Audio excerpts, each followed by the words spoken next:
Subscribe to Man Told for more stories. Now, let's begin this one. The woman I trusted most might have tried to kill me. If I'd woken up just 10 minutes later, you wouldn't be hearing this. You'd be reading my obituary. I opened my eyes. The hospital light was blinding, sharp like 1,000 tiny needles. My throat was bone dry. There was a drip in my left wrist, feeding clear liquid into me, one slow drop at a time, like a countdown I never saw coming. Sophia, my wife, was sitting next to me. Her hand was wrapped around mine, but it was cold. Not from the room, cold in a way that told me whatever warmth she once had for me was gone. Her face was still, her eyes unreadable. Not the kind of stillness you feel when someone's relieved, but the kind you see when they're planning their next move. "You're awake," she said, her voice soft, like wind passing through an empty hallway. Flat, hollow. And just like that, the memories came back. Not all at once, but clear. That morning, I was at the kitchen table. Sophia walked over with a cup of tea, a deep amber color, said it'd help me relax. I remember the smell, sweet, but off, like something artificial was hiding beneath the steamy. I picked it up, paused, then put it down. Something didn't feel right. Now, lying here, looking at her, I wonder, if I'd taken that sip, would I still be here? She squeezed my hand, smiled, but her eyes stayed cold. And in that second, I knew the woman beside me wasn't just trying to hurt me. She wanted to take it all. My name, my career, everything I'd spent 10 years building, and she nearly did. This was just the beginning. My name's Vincent. I'm 35. I run a small testing lab out in Portland, Oregon. Sounds fancy when you say it like that, but truth is, it's just an old building I leased in an industrial park. I rebuilt it piece by piece with my own hands, scraping by on savings and secondhand gear. 10 years ago, I was a night shift tech at a beverage plant. By day, I'd dig through liquidation auctions, fighting mechanics and scrap shop owners, just to bring home old dusty equipment.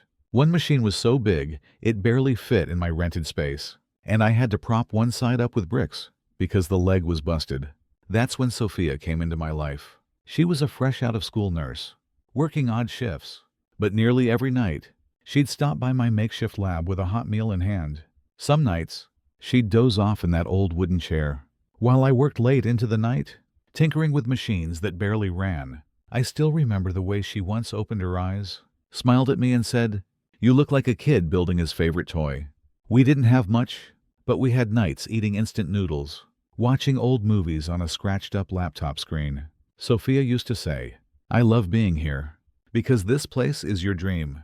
Back then, I believed that dream belonged to both of us. But things started changing when Sophia's sister, Vanessa, got divorced and moved back into town. Vanessa worked in pharmaceuticals, always dressed sharp, talked like life was just a rich person's game. She'd show up at our place almost every weekend, and without fail, she'd drop comments like, "Your little lab is adorable. Looks like a high school science project." At first, Sophia would laugh it off, even defend me. He built that lab from nothing. His clients trust him more than any big lab. I'd squeeze her hand under the table to say thank you. But after a while, those words stopped coming, and in their place, just silence, or worse, a chuckle that wasn't mine. Dinner became a stage for the two sisters.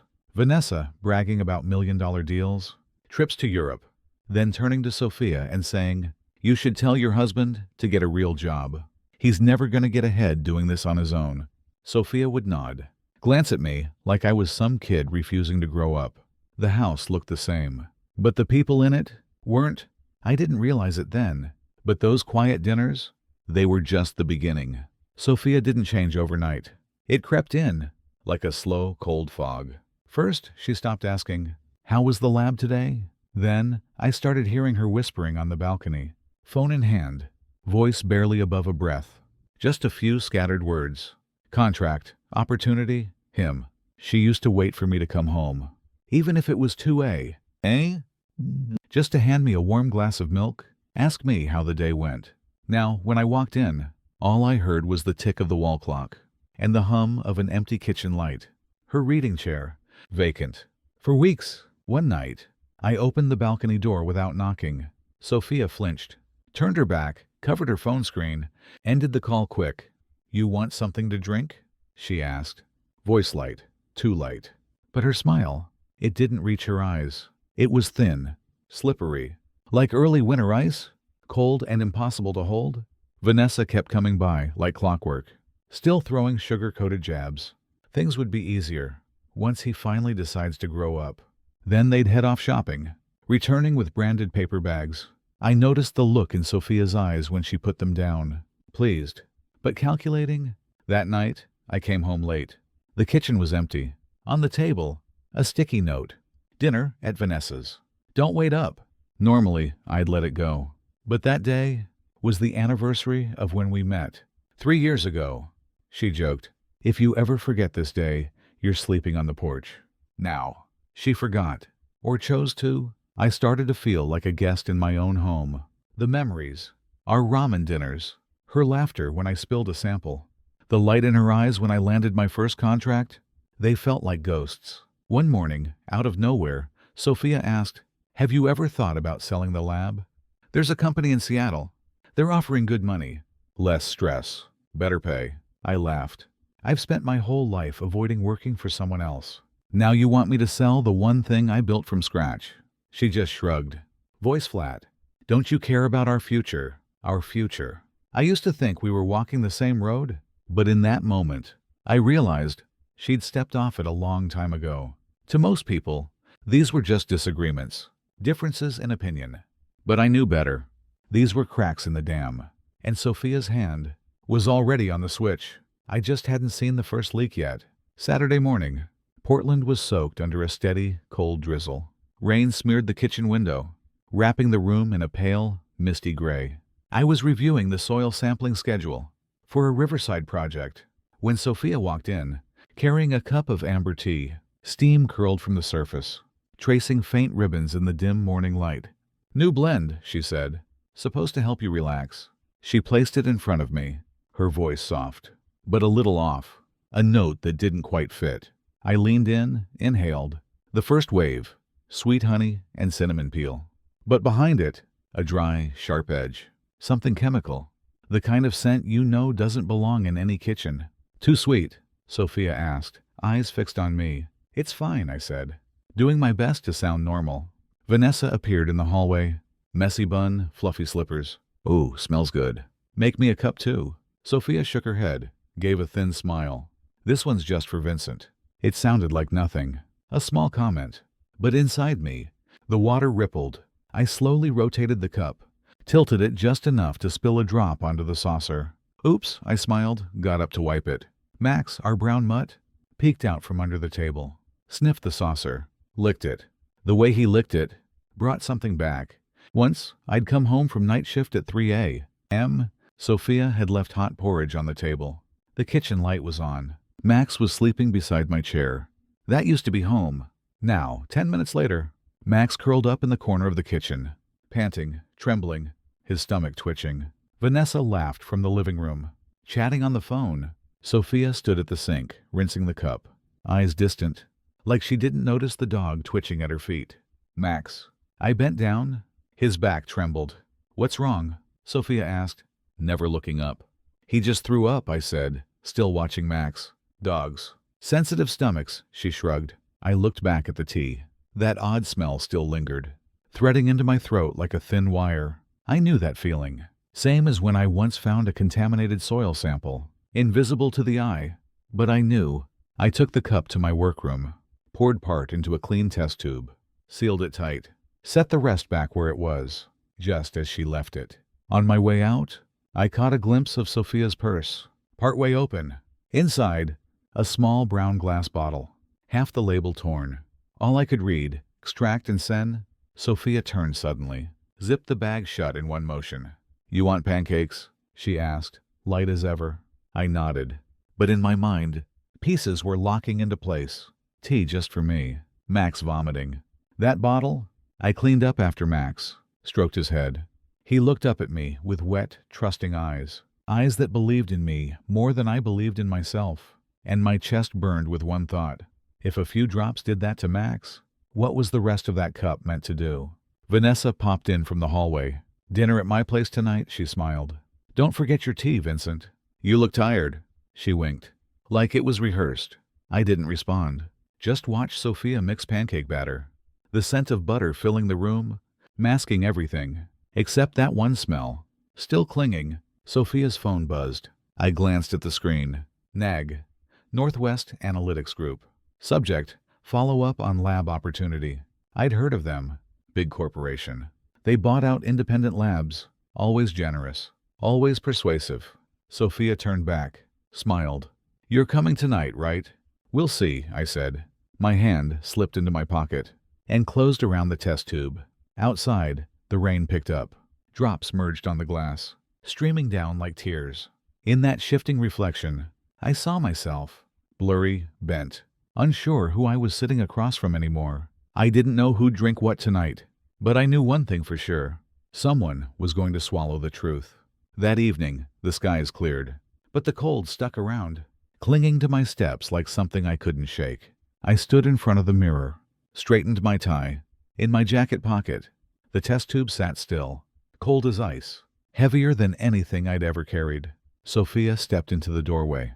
Her green dress swayed with each step. "Ready?" she asked. Her voice was light, but her eyes, they didn't shine anymore. Just a foggy mirror, reflecting me, but never letting me see inside. Vanessa's house was lit up. She greeted us with a wide smile. But when she hugged me, her eyes dropped, just for a split second, to my chest pocket. Anyone else would have missed it. But to me, it felt like a knife sliding gently across skin. Dinner began. Red wine poured into glasses. The sound barely audible, but enough to make my heart tick in sync. Vanessa filled everyone's glass, then topped mine off, just a bit extra. "You need to relax," she said. It sounded like a joke, but her grip on the bottle said otherwise. Through the small talk, I noticed Sophia barely looked at me. Every time I spoke, her eyes were on her phone, or locked with Vanessa's. Once, they exchanged a nod. "Quick, clean," practiced. Dessert was cinnamon pudding. Vanessa placed a teapot beside me. "This one's for you," she smiled. "Honey, cinnamon peel, and that same sharp note, the one that made my back stiffen." I raised the cup, palms sweating, two voices in my head fighting. "Drink it. Play along. Don't be stupid. Remember, Max?" My phone buzzed. Text from a friend at the lab. "Sample from this morning. Contains alkaloids. High dose, NAR dangerous." I tilted the cup, let it touch my lips. But what I drank was the wine I'd saved in my mouth. Its bitterness covered the shiver in my throat. "Good?" Sophia asked, eyes on mine. "It's all right," I said, steady as I could. Then Vanessa chuckled, turned to Sophia. "So, the deal with NAG? Going well?" The air at the table dipped. Sophia glanced at me. Quick, sharp, then smiled faintly. "Yeah, just a few formalities." I said nothing, but in my mind, the puzzle locked in place. NAG, the bottle, the tea, and her eyes. Later, when everyone moved to the living room, I took the tea to the kitchen, made a show of spilling a little in the sink, poured the rest into a glass vial from my pocket. When I turned around, Sophia was at the end of the hallway, leaning against the wall, hair damp, droplets running down her neck. Her eyes were fixed on my hand, the one holding the vial. No words were spoken, just the ticking of a distant clock, and the sudden sense that the space between us had shrunk, not from steps, but from something colder. We left Vanessa's place around 10. Sophia said nothing. Her hands clenched her purse, knuckles white. At home, she went straight to the bathroom. I stood alone in the kitchen, pulled the morning's test tube from my coat, set it next to the new vial. Same color, same scent, and maybe the same intent. I locked the lab cabinet. Then the bathroom door opened. Sophia stood at the doorway, hair dripping, eyes drifting past me, and stopping at the lock. And in that moment, I knew, we both knew, but neither of us was ready to say it first. The next morning, I woke up before the alarm. Sophia was lying on her side, back turned to me, her hair tangled across the pillow, shoulders rising and falling with each breath. Once, that sight used to make me want to reach out and hold her. Now, it just made my stomach twist. I headed to the kitchen. Coffee dripped into the pot. It smelled familiar, but the bitterness hit my tongue. Long before the first sip, the lab cabinet was still locked. I touched the padlock. It was cold, like a quiet reminder that something invisible now stood between us. Max lay in the corner, eyes following every move I made. When Sophia walked in, he lifted his head, then backed up a step. "You're up early." Her voice came from behind. "Got some things to prep at the lab," I replied, not turning around. She smiled, opened the cupboard, pulled out the pancake mix. I watched her hands, steady, deliberate, until she opened a drawer, took out a small clear bottle, and tilted a few drops into the batter. "What's that?" I asked, trying to keep my voice level. "Almond extract," she said, eyes still on the bowl. I nodded, but my throat felt tight. It was like watching someone unsheath a knife. Only this blade hadn't flashed yet. I spent the day at the lab, or at least my body did. My mind kept drifting back home. Midday, a new email landed. No subject, no signature, just one line. "Watch out for Nagy. No one there is on your side." I read it 3 times. Images of Sophia, Vanessa, and last night's contract pages blurred into each other. When I got home, the garage was empty. On the dining table, the Nag envelope already opened. This time, I didn't skim. I flipped through quickly and stopped when I saw it, including full access to all related data and test samples. My eyes burned. My heart pounded. Test samples. The project I'd been protecting. The one worth millions. An engine outside pulled me back. I tucked the envelope away, stepped into the kitchen, grabbed a cutting board, pretended to be busy. Sophia walked in, grocery bag in hand. "You're home early," she smiled, eyes glancing at the table. "Yeah, missed you." I forced a smile. At dinner, she talked more than usual, about a big opportunity with Nagy. Her eyes lit up, but not with love. It was the glow of someone seeing the finish line, no matter who they trampled to get there. Her phone rang. "Vanessa." She stepped out to the balcony, her voice low, but I caught a few words. "Tomorrow night. All done. He doesn't suspect a thing." When she came back in, I was already looking at her. We locked eyes. Neither blinked. She smiled, but the corner of her mouth twitched, like something was cracking. That night, I didn't sleep. Near midnight, the hallway floor creaked. The door opened a sliver. Sophia stood there. Her shadow stretched long on the wall. She didn't come in, just stepped to the lab cabinet and rested her hand on the lock. She stayed like that for a few seconds, then turned and walked away. I lay still, eyes open. We both knew the game had begun, and it wasn't a game anymore. The next morning, Sophia left early, said she had a meeting with a partner. I stood at the window and watched her car disappear around the corner. My calendar reminded me 48 hours until the science conference, the one where I'd unveil my most valuable data. If it got out before then, the whole project would be worthless. I unlocked the lab cabinet. Everything looked intact, but when I touched the padlock, it still held warmth. Someone had been here. Recently, I took an empty glass vial, poured in the tested tea, labeled it with a fake tag, M12 extract. If that bottle went missing, I'd know. Before I left, I set my phone to record audio from the living room shelf. Later that afternoon, I replayed the file. Around noon, the faint sound of keys turning, the soft pop of a bottle cap. Then a whisper, "This is the one." My heart hammered, forehead damp with sweat. That evening, Sophia came home all smiles, talking about a cafe she visited. But when she took a call from Vanessa, on speaker, I heard it clearly. "He leaves at 8 tomorrow. We'll be done before he gets back." I sat right there, held my glass, pretended I didn't hear. She turned to me. "You'll be at the lab all day tomorrow, right?" "We'll see," I said, eyes locked on the TV. But all I saw was the lab lock in my mind. That night, I moved all real data to a portable drive, hid it beneath a loose floorboard, under the bed. The real samples, shipped to a trusted colleague. The lab cabinet now only held fakes, fake labels, fake formulas. Next morning, right at 8 a.m., I left the house. But instead of heading to the lab, I looped around, parked down the street, watching 9 to 12. Vanessa's black SUV pulled up. She knocked once. Sophia opened the door instantly. They disappeared inside. 9:40. They came back out. Vanessa now held a black tote bag, bulkier than when she arrived. They shared a glance, got in the car, drove off. I waited, then went back in. The lab cabinet was locked, but the padlock had fresh scratches. M12 bottle, gone. The proof was there. I sat down, played the latest audio file. Sophia, are you sure it's the right one? Vanessa, yes. They'll pay good money for this. My throat clenched. Heart pounding like war drums. Then, Sophia's car in the driveway. I stood up, gripped the padlock. She walked in, unwinding her scarf. How was your day? She asked. Quiet, I said. Uneventful. I stepped in close enough to feel her breath. She didn't flinch, but her eyes, they were darker now. Still, like a lake hiding something at the bottom.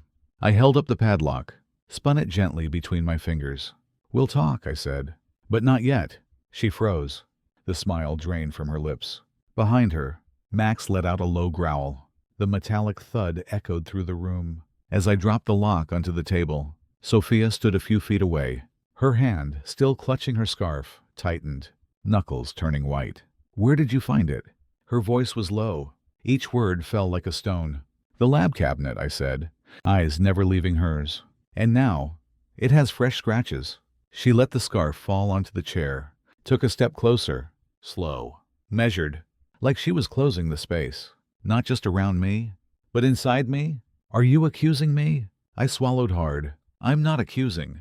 I just want to know why the sample went missing. With less than 48 hours before I'm due to present my research. And only 2 people have keys. She stopped right in front of me. Warm breath. Cold eyes? Vincent, she said. You have no idea who you're up against. The back of my neck burned. Not from how close she stood, but from what she said. It wasn't a warning. It was a sentence. I want the truth, I said, voice tightening. Before this goes any further. She gave me a thin smile. You think they just want your data. No. There's something else. Something you don't even know exists. But it's worth more than everything you've ever worked on. I frowned. But before I could speak, a sharp click came from the back door. We both turned. It was still locked, but the curtain by the kitchen window swayed, like someone had just passed by. I caught a flash of movement outside, a dark shape. Then, gone. Sophia looked at me, her eyes tangled with things I couldn't read. Fear, defiance, maybe both. She stepped back, turned, and walked upstairs. You'll find out soon, she said over her shoulder. The bedroom door closed, and I was alone. Sweat chilled my back. I opened my laptop, fingers shaking slightly. I messaged the colleague holding the real samples. Lock the lab. Let no one in. I'm coming. Before I could hit send, my screen lit up. New email. Same strange address as before. If you want to protect your work and your life, meet me, alone, 10 p.m. Dock 3, Old Port. I checked the time. 9:15. My heart beat so loud, it drowned out everything else. As I grabbed my coat and headed for the door, my eyes caught something. An envelope, sealed, lying on the welcome mat.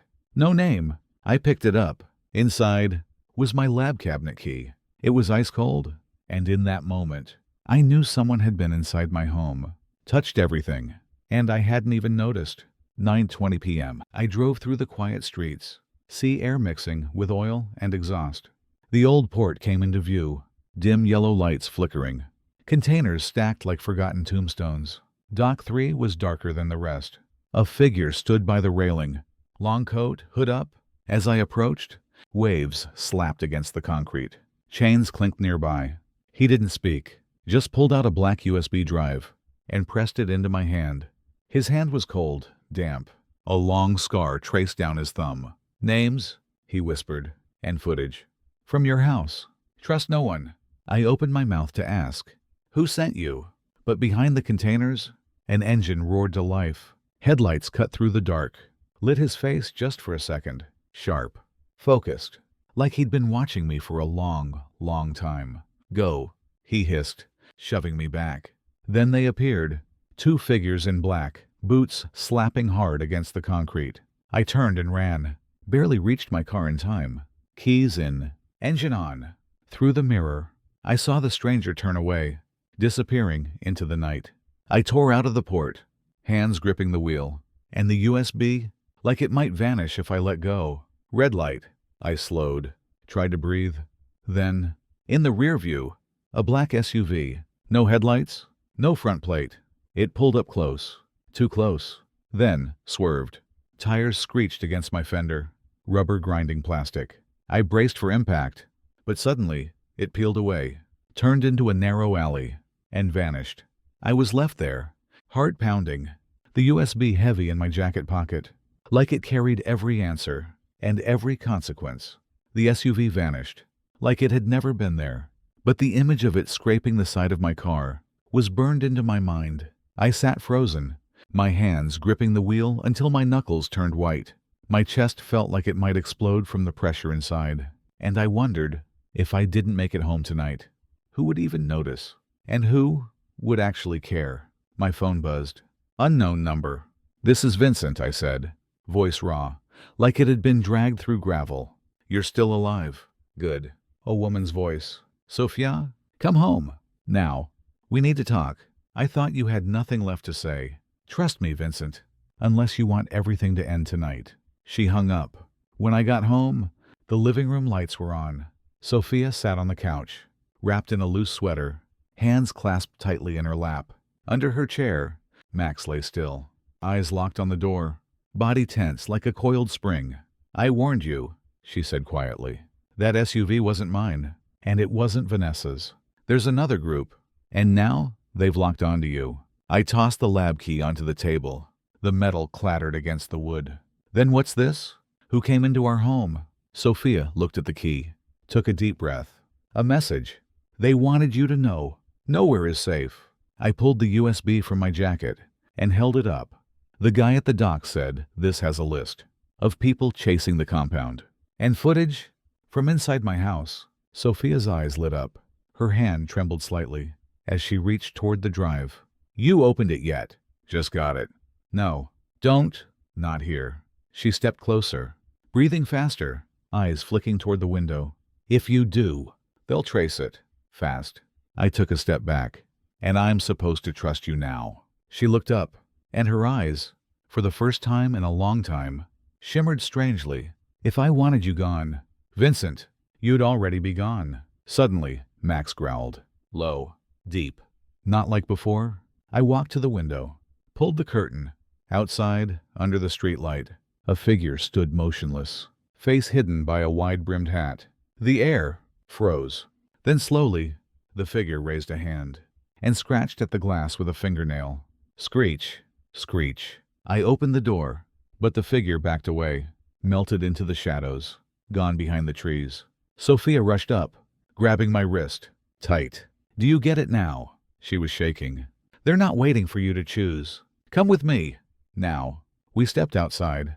The porch light fell onto the hood of my car. A note was pinned beneath the wiper, scribbled in jagged handwriting. "Too late." Those words echoed in my head as Sophia shoved me into the passenger seat. She didn't speak, just pointed to the trunk. Inside, among tools and wires, a black box. She opened it. A red light blinked inside. "Tracker," she said. "They've been on us since the dock." The air grew heavy. I drove through narrow alleys, streetlights flickering. From around a corner, a black SUV flashed its high beams and sped straight toward us. It slammed into the back of the car. My body jerked forward, teeth clacking together. "Go," Sophia screamed. I floored it.